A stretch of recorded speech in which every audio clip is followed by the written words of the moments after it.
Today I'd like to share with you a mentalism trick that is very simple yet carries an extremely powerful effect. What I do is, you could actually do this trick over the phone, which would be even more effective, of course, because then you can't even see the cards or the spectator. But through this entire trick, and it's impromptu, so they can have their own deck, and the spectator holds onto the cards throughout the entire trick, and the magician never even touches the cards through the duration of the trick. So, again, this just even adds more to how powerful this effect can really be if presented well. So, what the magician then does is ask the spectator to simply shuffle the cards as much as they like, and when they mix the card, as they're mixing the cards up, the magician asks them to just think of any card in the deck. Just think of a card, and mention also that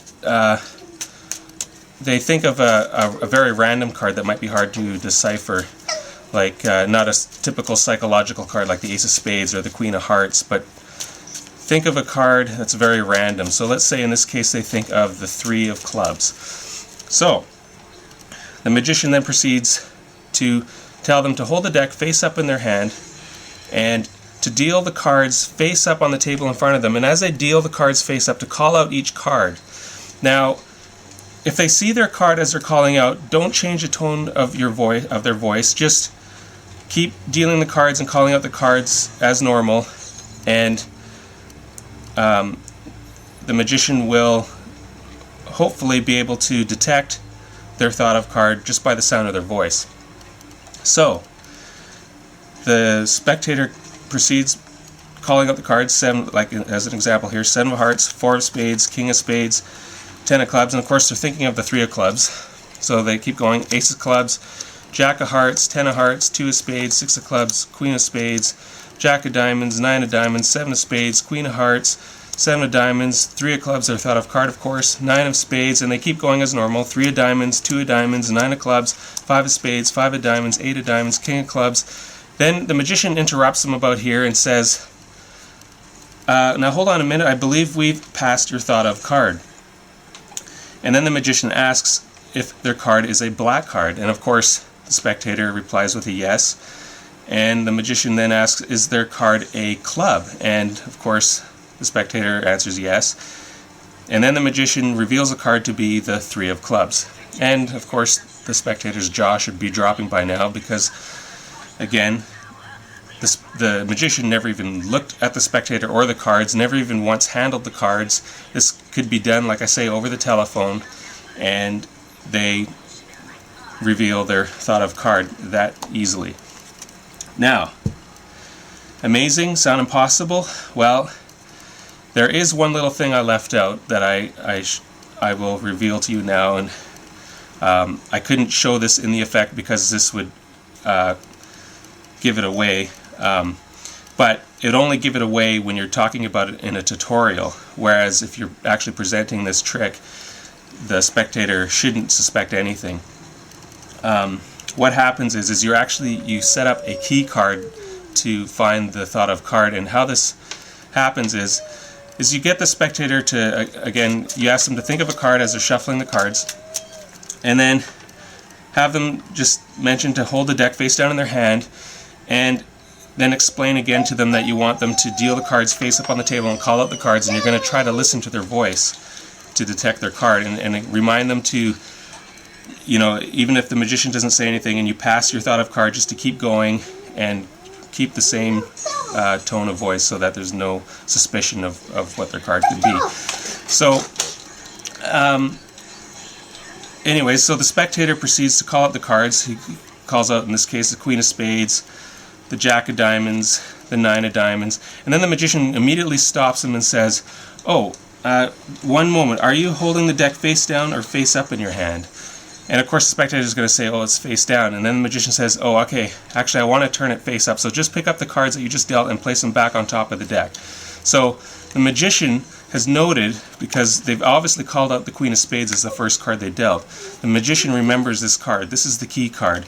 But the spectator, in the next distraction that's going to happen here, is not going to realize what has just happened. They're just going to think, okay, it was a casual overlooking of the magician and the cards are just replaced on the deck and no big deal.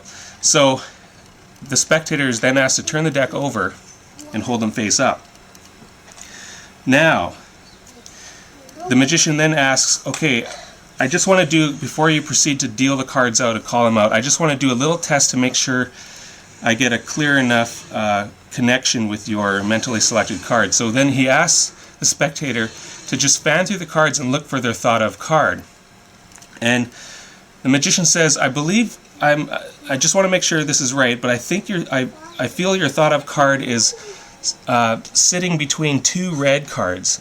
So the spectator moves along. Let's say the Jack or the King of Clubs is their thought of card. So they move along and they look for the King of Clubs, and then they find it and they see that the King of Clubs is not sitting between two red cards. And the spectator is informed to just answer yes or no to the question, is your card sitting between two red cards? In this case, they say no. Now, if it was sitting between two red cards, they would of course say yes, and that would be kind of amazing and no big deal. But in either case, what is going to happen is this is just simply a distraction from what has happened earlier. But it's just the excuse is the magician is trying to get a better connection before he proceeds with calling out of the cards. So they explain, the magician then says, okay, now again, the magician can't even see the card, so it doesn't really matter what happens next here. The magician then asks the spectator to just remove their thought of card and to place it face up on the table in front of them, and to close the rest of the cards and to just set the deck face down on the table. And then the magician asks them to just pick up their card and to look at it and to just say their card in their mind, not out loud of course, but just in their mind 5 times so that he can establish a better connection to their thought of card. So they think, of course, King of Clubs repeatedly in their mind 5 times, looking at their card. Then the magician just asks them to just place their card on top of the deck. Now, they will not suspect that their card is actually sitting right on top of the Queen of Spades, the key card that the magician has noted earlier. So the trick is now set. Their thought of card is now on top of the deck, on top of a key card, but the spectator again will not suspect this.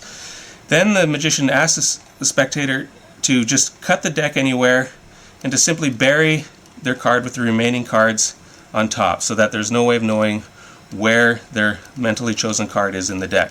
And if you want, you can ask them to cut the deck again just the same way to further lose their card, but it's not necessary because, you know, it'll seem just as impossible anyways with just one cut. Then we continue now and we get back to explain to the spectator, okay, just place the deck back face up on your hand again, and now that I've established a better connection, let's call out the cards one at a time. Keep the same tone of voice. If you see your card, don't change anything, just keep going, and I'll let you know if I've deciphered your card or not. So they proceed, of course, 2 of diamonds, 3 of diamonds, ace of clubs, 10 of clubs, king of spades, 4 of spades, 7 of hearts, and 9 of spades, and of course they keep continuing until you're going to listen for the Queen of Spades. As soon as you hear the Queen of Spades, you know the next card they call out is their thought of card, the King of Clubs in this case. And then, but don't say anything yet, just let them proceed. 5 of hearts, 8 of hearts, 8 of clubs, Jack of spades, 6 of hearts, 3 of hearts, 7 of clubs, and then pause about, after half a dozen cards and say, okay, one moment, I think we've passed your thought of card. This just sort of adds the element of surprise, right? So then you can play it out however you like on how you decipher their thought of card. You can say, okay, I believe your card is a black card, it's a club, and then you reveal the King of Clubs in this case is their thought of card, and that should blow them away. And I hope you enjoyed that, and thank you for watching.